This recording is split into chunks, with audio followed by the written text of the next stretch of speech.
Shalom, shalom, leikulam, paz para todos. Desejo que todos vocês estejam bem. Quero convidá-los para mais uma reflexão sobre o Sefer Yetzirah, para a gente concluir o capítulo 1, visto que só falta o verso 14.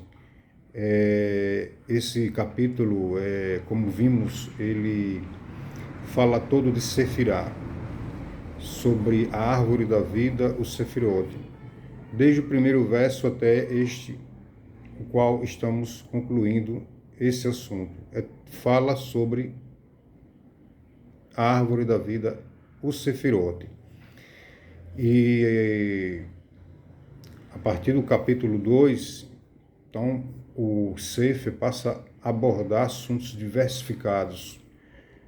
E entender o que é Sefirah é muito importante e vai possibilitar uma maior compreensão nossa, minha, sua, nos capítulos que veremos posteriormente, Bezrat Hashem.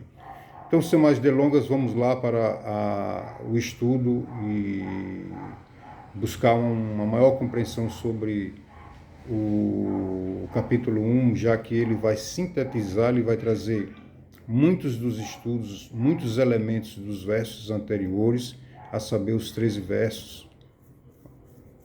Ele vai trazer muito assunto, então é quase que também uma reprise de tudo aquilo que foi, uma síntese de tudo aquilo que foi estudado anteriormente. Sem mais delongas, então vamos lá. Estas são as 10 Sefirot do nada. Nada, como vimos, refere-se a Rokhmah, sabedoria, visto que Rokhmah está ligada ao universo, que é uma Sefirah, que vem imediatamente após Keter, na descida da árvore da vida. Na subida ela é a 9ª e Keter a 10ª. Na descida, Keter é a 1ª, Malchut a 10ª. Então, nada remete ao universo de Atzlut, visto que Atzlut, que é o universo da emanação, está ligado intimamente a Sefirat de Rokhmah. Veremos isso nesse estudo, no estudo deste versículo posteriormente. O fôlego do eterno vivo, o fôlego do fôlego, a água do fôlego, fogo da água, acima, abaixo, leste, oeste, norte e sul. Já vimos que esses 6 são Sefirot.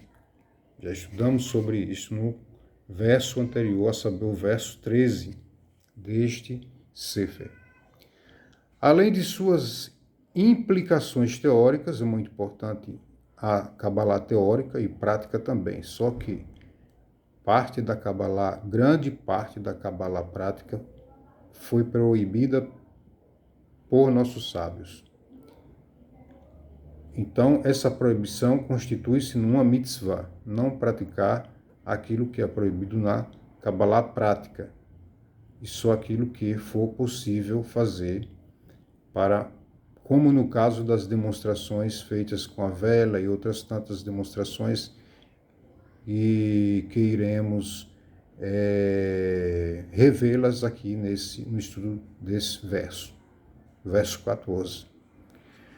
Então, além de suas implicações teóricas, as 10 Sefirot têm um importante significado místico e meditativo. Então, além das implicações teóricas, que elas possibilitam e auxiliam no estado meditativo, porque quem medita deve ter, pelo menos, algum entendimento, algum conhecimento, alguma sabedoria sobre a matéria ou o assunto que é fundamento para o estado meditativo. Então, isso requer pôr também o coração, tem um significado de pôr o coração, pôr a intenção, ter o desejo e a inclinação para aquele determinado estado.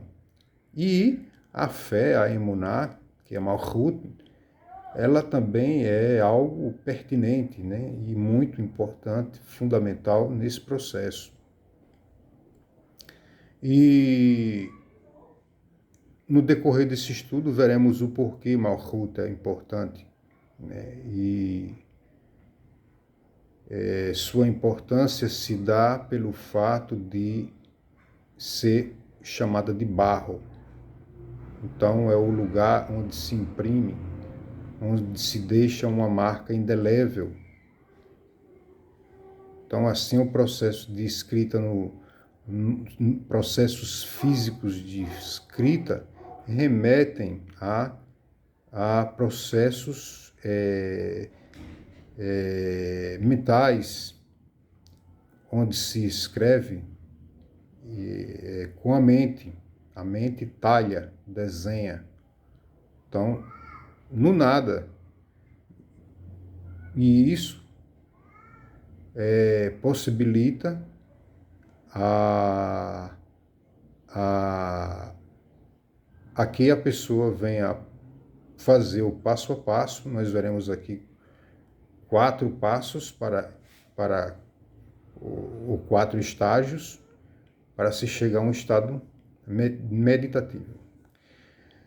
Neste primeiro capítulo, o Sefer Yetzirah apresentou um sistema de meditação na Sefirot e de adesão a elas. Os exercícios que fizemos no contínuo nas 10 direções da árvore da vida, num espaço pentadiagonal, diametralmente opostas, 5 contra 5. Vimos isso com alusão nas mãos, à direita de rigores, à esquerda de rigores, à direita de amores. Então, e o meio é a paz, o Shalom. São as 3 colunas da árvore da vida. Pode-se meditar nas direções como um lugar de descanso e pode-se chegar a esses lugares, essas paradas e saídas de descanso, através da meditação das letras, sendo que de Sefirah e Sefirah tem sempre um caminho, a saber, 22 caminhos. Entre essas 10, há 22 possíveis comunicações e relacionamentos entre todas as Sefirot. Entre todas as 10, temos 22 linhas, cada linha que se relaciona e se comunica, tipificada numa letra. Então, ao se sair de qualquer uma dessas polaridades, a saber, pentadiagonais, diametralmente opostas, 5 contra 5. No entanto, há também a comunicação entre as de amores, as de centro e as de esquerda. Um relacionamento entre elas, de cada coluna, e entre os elementos de cada coluna há um relacionamento interno e também um relacionamento fora da sua coluna com as outras colunas. São um relacionamento de 22 possibilidades, que são as letras. Alguém pode chegar a esse nível de meditação pensando, através do conhecimento, né, chegar a um estado meditativo através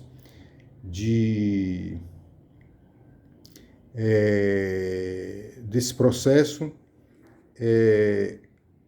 a pessoa vai aderindo a Sefirot. Pode-se usar as letras para subir na árvore da vida, mas as Sefirot são os pontos nos quais se deve descansar, como foi falado. pessoa vai andar na árvore da vida, mas há pontos que são os pontos onde se deve descansar. Há de fato uma importante e aparente contradição no texto. Em uma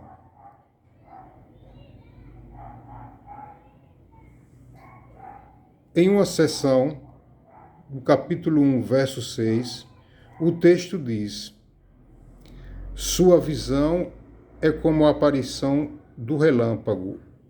Elas falam delas correndo e retornando. Isto implica que é impossível ver as sefirotes por mais de um instante, como o flash de um relâmpago. Entretanto, o texto estabelece: se o teu coração corre, retorna ao lugar, como está escrito, as Hariotim correndo e retornando. Isso já foi estudado no verso 6 do capítulo 1 deste capítulo, aonde mostra que a meditação pode levar a pessoa a ver um flash como um relâmpago e a luz da Sefirá correndo e retornando, ou seja, saindo de um ponto qualquer numa direção oposta através de um eixo aonde ele bate e retorna. Isso é chamada de luz direta, aquela luz que corre, e a luz que retorna é chamada luz direta e luz que retorna. A luz direta, nós já vimos isso, né, nos estudos anteriores. Então, entre correr e retornar, há um tempo em que essa luz ela aparece e ela some. Então é como curiscar um relâmpago da árvore da vida. Olha para um relâmpago e verás uma luz que surge e some ao mesmo tempo. Assim o é com relação a Sefirá. Isto implica que é impossível ver a Sefirote por mais de um instante, é muito rápido. Do mesmo jeito que ela aparece, ela some, na mesma frequência, na mesma rapidez. E ela some, e ela aparece, visto que o aspecto de Rokhmah é um aspecto de nada. Então, e só através desse estado de Rokhmah, que é oscilando entre ambas consciências, a pessoa vai aprender a fazer isso, como oscilar entre Rokhmah e Binah. Sendo que Rokhmah é água, a pessoa vai ter que fazer meditações através do elemento água, desenhando em sua mente uma letra com água, e aqui vai sendo passados os métodos de acordo com o estudo, de como fazê-lo. E o fogo também, desenhando, né, com o fogo, já que o fogo é o oposto, né, a antítese da água, que é Binah, como vimos.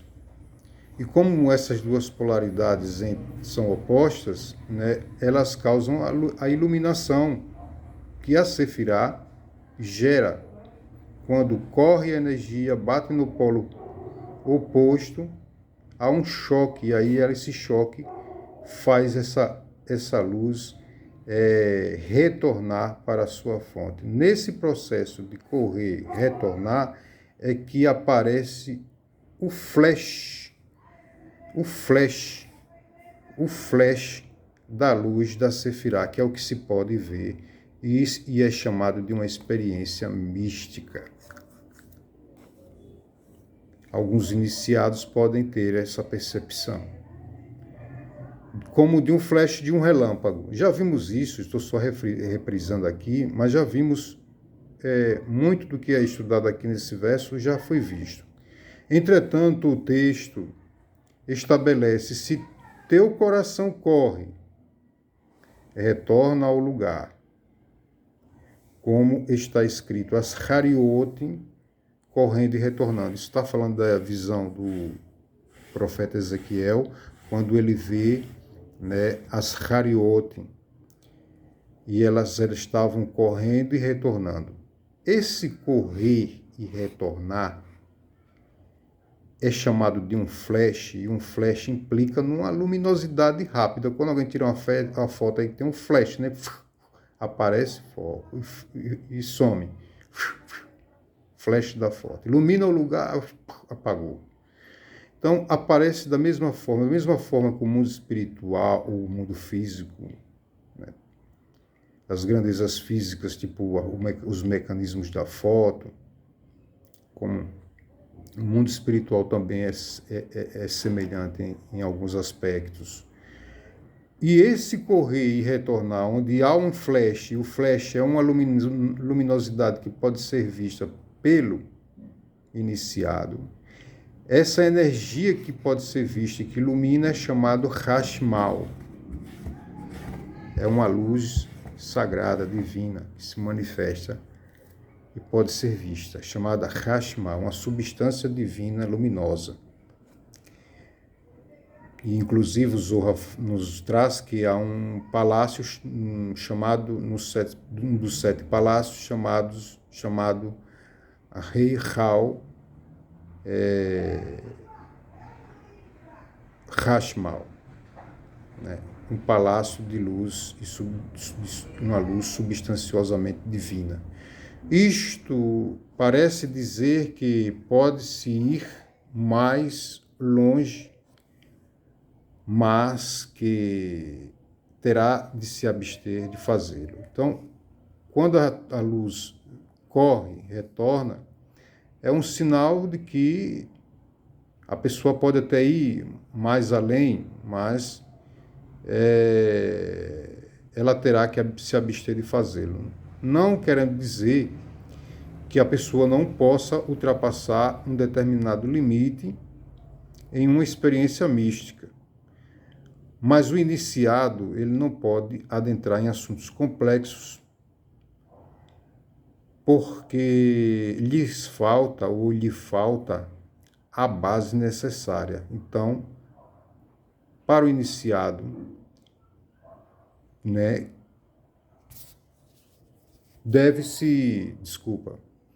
para o iniciado, então, ele deve ter o cuidado de saber parar em determinados assuntos, os quais são mais para um estágio mais de uma pessoa que já está no nível de extensão de seus conhecimentos. O que o texto está realmente fazendo é descrevendo 2 diferentes estágios, os de iniciação nos mistérios da Sefirot. Então, por isso que o termo aqui usa, né, que é preciso saber parar, né? Preciso saber parar quando se é iniciado e não estudar assuntos além daquilo que ele está, do que está como fundamento para uma maior compreensão, que seria um assunto que é mais extensivo, mais complexo. Então, isso aqui fala de um passo a passo. O iniciado tem que ir num passo a passo. Então, o conhecimento de Sefirot é fundamental. Por isso, o Sefer Yetzirah traz, no primeiro capítulo, não é aleatório. É porque é um assunto fundamental para o estudo do sistema sefiriótico. Isto parece dizer que pode-se ir mais longe. Olha só, isso parece dizer que pode-se ir mais longe. Não está vetado. Mas, porém, contrariedade, adversidade, terá que se abster de fazê-lo. Isso não quer dizer que não esteja Sim, mas para quem está preparado. Mas não quer dizer que a pessoa não terá que se abster de fazê-lo se ela não tem aquela preparação necessária para adentrar em outros assuntos que requerem maior, é, um maior grau de compreensão. O que o texto está realmente fazendo e descrevendo dois diferentes estágios de iniciação nos mistérios da Sefirot. O primeiro estágio começa com o exercício em que o iniciado deve entender com sabedoria e ser sábio com entendimento, ou seja, os elementos de esquerda, que é chamada oposição, que é entendimento, e o elemento de direita, que é Rokhmah, sabedoria, que é chamada de semelhança, e a semelhança é o contrário da oposição, porque em se falando de semelhança, está se falando em assuntos de proximidade e distância. Então, o que é mais próximo é semelhante. Então, entendimento não é a semelhança de Rokhmah, e sim a oposição. Se é oposição, então é preciso conciliá-las. E como isso é possível? Através da oscilação entre sabedoria e entendimento. E isso é como é possível. Introduzindo o entendimento na sabedoria, que lhe é oposta, e a sabedoria, por sua vez, retorna, então o entendimento corre em relação à sabedoria para introduzir de si na sabedoria. E a sabedoria retorna introduzindo o elemento de sabedoria no entendimento, numa relação recíproca, de reciprocidade. Essa troca é caracterizada pelo fôlego, já que o Rokhmah é água e entendimento é fogo. E fogo e água são coisas opostas, elementos opostos, diríamos numa comparação negativo e positivo. Então, o elemento fôlego, que é o Ruach HaKodesh, é que faz com que esse elemento de oposição, que é Binah, que é entendimento, se concilie com esse elemento de semelhança, que é a sabedoria, que tipifica a água. Entendimento, Binah, tipifica o fogo.